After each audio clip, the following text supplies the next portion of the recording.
Henry VIII didn't just marry 6 times, he broke with the Roman Catholic Church in 1534, declared himself the supreme head of the religion of an entire nation, and used the law to decide who was a wife, who was a traitor, and who deserved to exist in his version of history.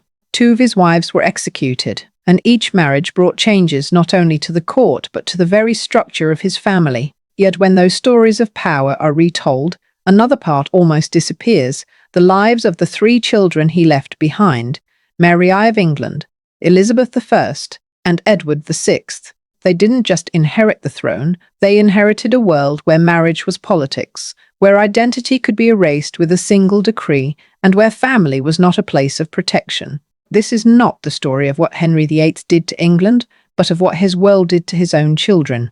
To understand the lives of those 3 children, we must first understand what it really meant to grow up as a child of Henry VIII. Born in 1491, he ascended the throne in 59, and in the early years of his reign he appeared as the ideal model of a Renaissance king, learned, confident, fond of music and sports, and carrying the image of a stable dynasty. But that dynasty was never truly secure. The memory of the Wars of the Roses was still fresh, and the question of a male heir was not just a family matter, but a matter of national survival. By the early 1530s, when his marriage to Catherine of Aragon failed to produce a son, Henry began to change not only his personal life, but the structure of the nation itself. He sought an annulment, remarried, and ultimately separated England from the Roman Catholic Church in 1534. This meant that his children did not grow up in an ordinary family. From the moment of their birth, their status could be altered by law, by decree, and by the will of a father who was simultaneously king and head of the church. They were raised in separate households, managed by tutors, officials, and guardians, and their lives were arranged according to political objectives they could not control. Their mothers did not stay. Some were cast aside, some were executed, and each of those changes was not merely a court event, but a rupture in the very lives of the children involved. They moved between residences, between different caregivers, between positions that could sometimes shift with a single decision. According to many contemporary accounts, Henry could show affection for his children in the manner of a king, but he was not a father in the ordinary sense.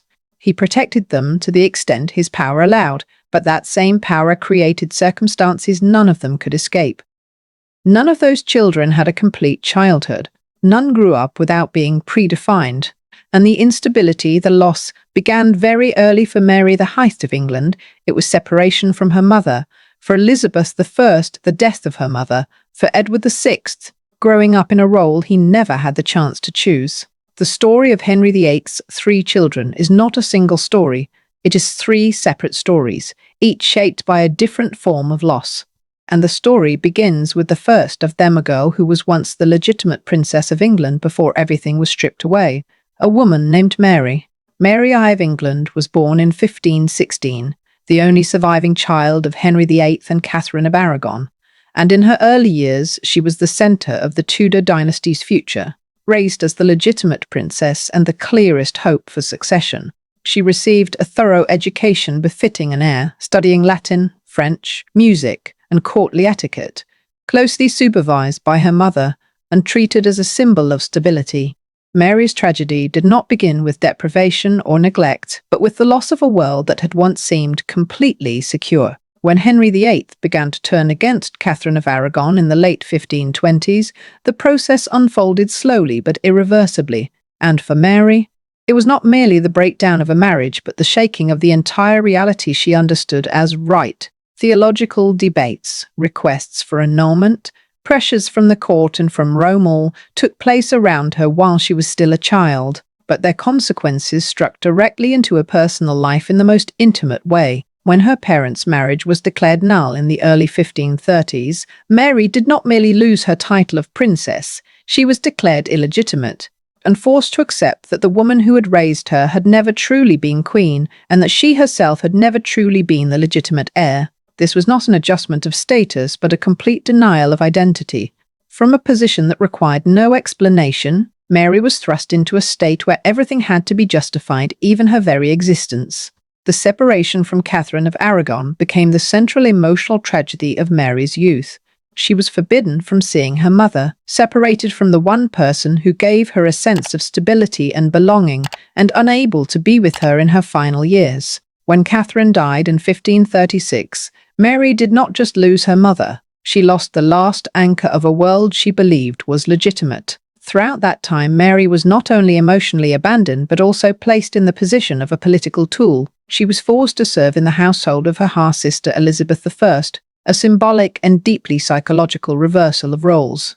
Each change in Henry's marriages brought a change in Mary's position, turning her life into a series of adjustments she could not control. Above all else, Mary clung to the Catholic faith as the only remaining spiritual refuge. For her, Catholicism was not merely a system of belief, but a connection to her mother, to her childhood, to an order she believed was right and had once existed before it was shattered.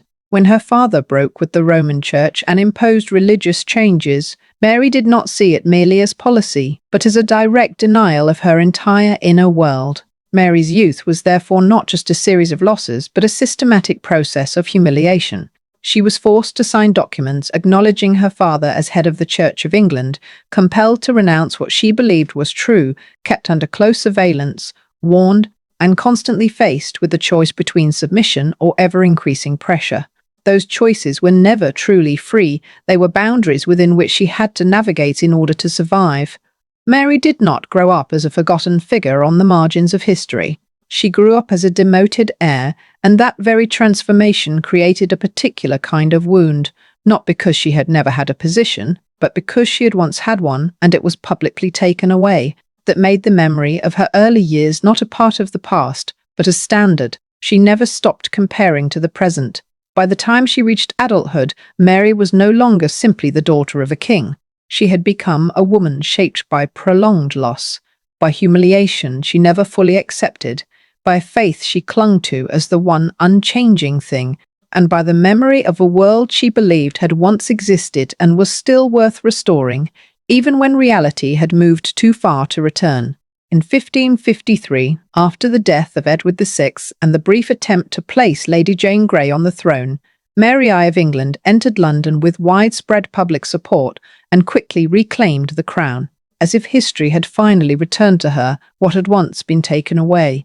This was not merely a political victory, but a moment of profound emotional weight, because Mary did not simply become queen, she reclaimed an identity denied to her for years, reversed a past she had never accepted, and stepped into power carrying the full memory of a wounded childhood. From that position, restoring Catholicism was not, for her, a strategic policy choice but a moral act, an effort to right what she believed had been wrongfully broken since her father's time. Mary did not see her actions as dragging England back to an outdated past, but as restoring a legitimate order, a truth that had been distorted by personal ambition.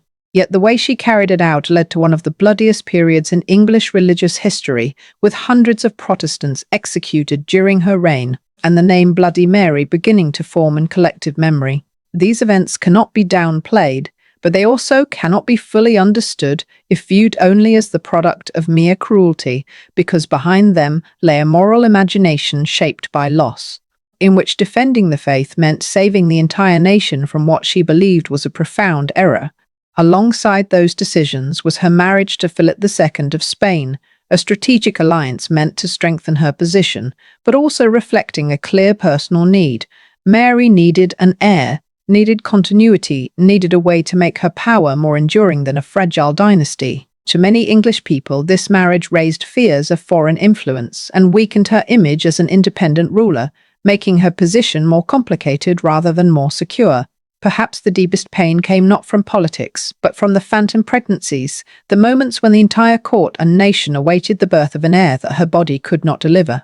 This was not merely a medical failure, but a quiet collapse of hope, where Mary had to confront the reality that what she desired most, a secured future, might lie beyond her own power.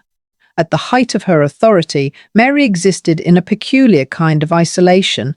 The one who had once been cast aside now became queen but was never truly loved, and the one who had longed for recognition was remembered by history mainly through her bloody actions. Her life was not a complete string of failures. She reclaimed the throne, carried out what she believed was right, and left a clear mark on history, But Mary's tragedy lies in the fact that everything she did to repair the past ultimately proved only that the past could not be salvaged, and that what was lost in her childhood could not be restored, no matter how much power she held. If Mary I of England grew up in a world that was once certain and then taken away, Elizabeth I entered life almost from the beginning in a state of instability, where no position was secure enough to be lost. Born in 1533, the daughter of Anne Boleyn, the woman for whom Henry VIII broke with Rome and restructured an entire nation, but also the woman who just 3 years later was executed. Elizabeth, from a very early age, was not only a royal child, but a symbol of a controversial marriage and a dangerous political memory. When Anne Boleyn was beheaded, Elizabeth was too young to remember it consciously, but that did not make the event any less significant, because from that point onward, she grew up in a world where a mother could be almost completely erased from the official order, and the child had to continue existing after that erasure without the right to question it. Elizabeth's status was therefore always provisional. From legitimate princess, she was declared illegitimate, then later restored to the line of succession, but never fully free from the ambiguity tied to her origins. Unlike Mary, Elizabeth had no memory of a stable world before everything fell apart. For her, instability was the starting point, the familiar condition, the foundation of every subsequent experience. Yet in that context, Elizabeth received an extremely high level of education, with access to scholars, languages, philosophy, and theology, and gradually developed a rare depth of thought. What mattered was not only what she learned, but how she learned it, in an environment where every word could be interpreted, every action observed, and every mistake potentially irreversible. The skills that later shaped her rule, the capacity for analysis, control of language, ability to delay reaction, did not emerge naturally but were forged in a childhood where understanding without speaking was essential for survival. The years under Mary I's reign made that reality clearer than ever. Amid religious and political tension, Elizabeth was suspected of involvement in Wyatt's rebellion and imprisoned in the Tower of London, a place not only symbolic of power, but personally tied to her memory of her mother's death. That moment was not an exception, but a confirmation that what had happened to Anne Boleyn could happen again. Elizabeth survived that period not through power, but through an extraordinary level of self-control, by saying little, committing to nothing clearly, and never revealing her true position in the system, always searching for signs to classify and eliminate. Those lessons were not taught as formal principles, but formed through observation, through understanding what was left unsaid, and through realizing that safety depended on reading others before they read you. From a very early age, Elizabeth learned that survival did not come from asserting herself, but from withholding part of herself from others, that not every thought needed to be spoken, and that distance could be the most effective form of protection. Those principles not only helped her survive youth, but became the foundation for her entire later existence. Before Elizabeth became one of the most famous monarchs in English history, before she controlled her own image and that of the nation, she was a child learning to survive in an environment where power could change fate at any moment, and where understanding what others thought of her was sometimes more important than who she actually was. A child, with no room for error, no chance to simply grow up, but forced to mature early in silence, in observation, and in near absolute self-control long before she had any power to protect herself. In 1558, when Elizabeth I ascended the throne after the death of Mary I of England, that moment is often viewed as a transfer of power. But on a personal level, it carried the meaning of a far deeper victory, a victory of survival. From that starting point, Elizabeth did not merely rule. She gradually constructed a political persona that had never existed before, a queen who was not just an individual, but a symbol. She was called the Virgin Queen, not only because she never married, but because she turned her unmarried state into a strategy, a declaration, a way to escape the system in which a woman's marriage was always tied to the transfer of power. At the same time, she was also built up as the mother of the realm, an image that was both symbolic and political, allowing her to maintain an emotional connection with the nation without ever having to share power with any man. Elizabeth's decision not to marry is often explained as a coldly strategic choice, but when placed in the context of her life, It can also be understood as the consequence of growing up in a court where marriage was not a place of safety, but the most dangerous place of all, where her mother had been executed, where her sister had been forced to marry for political reasons, and where every private relationship could become a public issue. In that context, refusing marriage was not only about retaining power, it was the only way to avoid repeating what she had witnessed. Her relationship with Robert Dudley shows that Elizabeth was not incapable of attachment or emotion, yet that relationship always remained within limits, not because of a lack of feeling, but because of a profound understanding that any personal relationship that crossed those limits could alter the structure of power she had built. Elizabeth did not reject affection, she controlled it, placing it in a position where it could not threaten the system on which her survival depended. Throughout her reign, Elizabeth achieved remarkable successes, from stabilizing the country after religious upheavals to strengthening England's position on the international stage. Yet each of those successes also reinforced the persona she had created, and each time that persona grew stronger, the distance between Elizabeth as an individual and Elizabeth as a symbol grew wider. The price of absolute control was not constant tension, but gradual isolation. When a person becomes untouchable, they also become unreachable. When a person controls completely how they are perceived, they also lose the ability to be seen as themselves. For Elizabeth, this did not happen suddenly but accumulated over time, as each politically correct decision was simultaneously one more step away from ordinary personal life. By the end of her life, Elizabeth was no longer merely the woman who had survived a dangerous childhood. She had turned survival into a system of rule in which control, distance, and persona were not merely tools but the core structure of power. But that very system also became a limitation, because it did not allow her to step outside it without risking everything she had built. Now let us turn to the next child. Edward VI was born in 1537 as the final answer to an obsession that had haunted Henry VIII for nearly 2 decades, an obsession with a legitimate male heir. After successive marriages, controversial divorces, executions, and the complete restructuring of the entire nation, the birth of Edward was not merely a family event but a moment that resolved a crisis. In the eyes of the court, and much of England, he was not simply a child, but proof that everything that had happened before, all the controversial decisions and ruptures, had led to a justifiable outcome. Yet that joy came immediately with a clear cost. Jane Seymour, Edward's mother, died just days after giving birth to him. This meant that from the very beginning, Edward's life was tied to a painful logic. He was the victory for which the family had paid a price, a presence that was welcomed but at the same time marked by an irreversible loss. From that point onward, Edward did not grow up as an ordinary child, but as a living symbol of Tudor dynasty continuity. He was raised in a tightly controlled environment with a rigorous educational program focused on languages, religion, and the responsibilities of rule, surrounded by men tutors, advisors, officials who saw him not as a child in need of personal affection but as the future of the entire nation.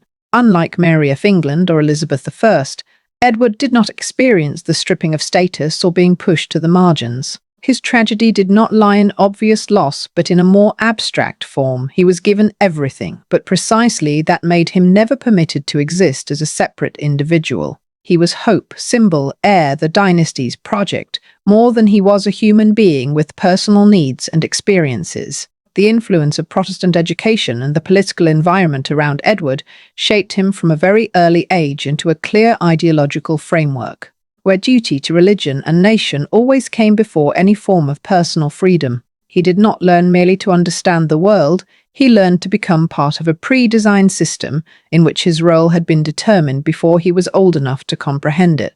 When Henry VIII died in 1547 and Edward ascended the throne at just 9 years old, the gap between role and person became clearer than ever. The child the entire nation had awaited now sat on the throne, but real power lay in the hands of regents who continued to use his position to shape the country's policies and direction. Edward bore the title of king, but lacked the ability to control his own life in any real sense. His childhood did not end abruptly. It was replaced by a role he had no opportunity to refuse. In that context, Edward's life became a continuation of the logic that had begun before he was even born. He was brought into existence to end a crisis, But that very fact also meant his life was never truly allowed to belong to him, and that even while holding the highest title in the kingdom, he still existed within a system that had decided most things for him long before. When Edward VI ascended the throne in 1547 at the age of 9, it was not merely a succession in order, but the placement of a child at the centre of a power structure that had existed before he was capable of understanding it, where real power almost immediately fell into the hands of regents and political factions surrounding the court. The title of king belonged to Edward, but decisions were shaped by others who understood that controlling the king meant controlling the nation's future. In that context, Edward's reign became a period in which the idea of him, the young Protestant king, legitimate successor, symbol of continuity, was always larger than the person himself. He possessed intelligence, learning, clear devotion, and a rare seriousness about his role, but all of it existed within a frail body and an age too young to bear what had been placed upon him. Everything came too soon: power, responsibility, expectation. And there was no period of time for him to mature before having to fulfill the role others had prepared. Meanwhile, his health gradually became the central tragic axis of Edward's life, not as a medical detail to be explained, but as an all-encompassing feeling throughout the reign. A king who had not yet grown up had to live with the awareness that his time might be limited, while still surrounded by decisions whose impact extended far beyond his own life. Edward's body did not keep pace with his role, and the distance between the two grew ever clearer as his condition worsened, creating a paradox in which supreme power coexisted with undeniable personal fragility. Even so, Edward was not entirely passive in this process. Records from his final years show that he thought seriously about religion, about the line of succession, and about preserving the direction he believed was right for England, especially in his efforts to alter the succession. When he realized that his own death could reverse everything he and his advisors had built. Even as his health declined severely, he still thought in the language of the state, in concepts of continuity, faith, and duty, as though he had never had the chance to think of himself as a separate human being. This highlights the fundamental difference between Edward and his two sisters. If Mary I of England and Elizabeth I had time to endure, to adapt, to react, and ultimately to shape how they wielded power, Edward did not have that time. He did not go through a long process of loss and self-reconstruction. Instead, he was thrust directly into his role and left it before he could develop an identity independent of that role. Edward's life, therefore, is not a story of failure or success in the usual sense, but of a potential that never had the chance to be fully realized. A life defined more by what it was expected to become than by what it actually had time to become. He was born as the solution to Henry VIII's greatest fear, but the brevity of his life opened another succession crisis, showing that even when a problem seems resolved, the way it is resolved can still carry consequences that no individual, especially a child, can control or prevent. The lives of Mary I of England, Elizabeth I, and Edward VI are no longer merely three separate biographies, but emerge as three different responses to the same origin of power system shaped by Henry VIII. For Mary, that response was tightly bound to memory. Her childhood never truly became the past because what had been taken away was never accepted as something finished. When power came to her, it became a tool for restoration, for repair, for returning the world to the state she believed was right. And that very fact meant that all her actions were always directed backward toward a lost order rather than an unformed future. In contrast, Elizabeth did not seek to restore the past because she never truly had a stable past to return to. The lesson she drew was not to hold on to what was lost, but to never allow herself to depend on any emotional stability that could be shattered. Instead of repairing, she controlled. Instead of asserting, she delayed. Instead of revealing, she built distance. Elizabeth's power lay not in changing the world according to memory, but in shaping how the world perceived her through persona, language, and near absolute restraint. Meanwhile, Edward existed as a different case, not because he chose a different response, but because he did not have enough time to develop a complete response. His life was too short to form a personal survival strategy, but even in that absence, he still clearly reflected the essence of the Tudor system. He was born to serve the dynasty, to solve a problem he did not create, and to continue a logic he had no right to refuse. If Mary was memory and Elizabeth was control, then Edward was the purest embodiment of role a child, who existed almost entirely within the definition others placed upon him. What connects all three is not only blood, but the way Henry VIII was present in their lives. He was not merely a father in a personal sense, but an encompassing system. Law could redefine identity. Religion could change belief, marriage could restructure family, and succession could determine a person's worth. Even when he was not directly present, his decisions continued to shape the environment in which his children had to exist. The deepest common thread among Mary, Elizabeth, and Edward is not that they all became monarchs, but that none of them ever had a childhood in which they were permitted to exist as themselves before being assigned a larger role. They did not grow up and then step into power. They grew up inside power, and that made the boundary between person and role almost non-existent. Their tragedies are therefore three variations of the same reality, born at the center of absolute power, but without the right to control themselves, without the ability to choose their circumstances, and without the chance to separate themselves from the system that defined them before they were old enough to understand it. Henry VIII is often remembered for what he did to England, a king who broke the link with the Roman Church, reshaped the nation's entire religious structure, consolidated royal power in an unprecedented way, and lived a life tied to controversial marriages and irreversible decisions.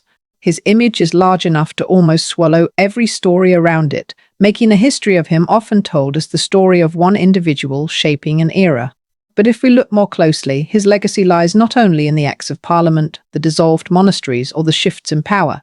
It also exists in the lives shaped by those very decisions, the children he left behind. Mary I of England spent her entire life trying to repair a past she believed had been wrongfully broken. Elizabeth spent her entire life controlling herself and the world around her, to the point where there was no room left for personal vulnerability, and Edward VI was a boy who never had enough time to become any complete version of himself. All three rose to the pinnacle of supreme power in England, and by every political standard they achieved what the system demanded of them: a legitimate successor, a stable ruler, a maintainer of order. But it is precisely at that point that the central paradox of the story becomes clearer than ever.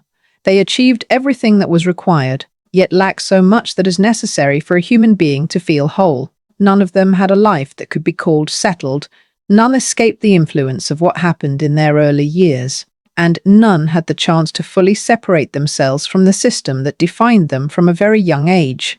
This story is therefore not merely a chapter in English royal history, but a way to look at the relationship between power and personal life, the way decisions at the national level can go straight into the structure of a family, the way children absorb the choices of adults without the right to refuse, and the way being born at the center of a system larger than oneself can become a form of destiny. Henry VIII has been remembered by history as a man who changed the nation, and that is undeniable. But if we look more closely, what he truly left behind was not only a different England, but also three lives shaped from a very early age by what he wanted, what he feared, and what he never stopped trying to control. The great stories of monarchy often begin with the name standing at the center of the light, but sometimes what deserves to linger longer is not the one who made history, but the children who had to learn how to live in the shadow that history left behind. If you want to continue exploring historical stories behind the glory like this, please subscribe to the channel so you don't miss the next episodes. Thank you for watching, and see you in the next stories.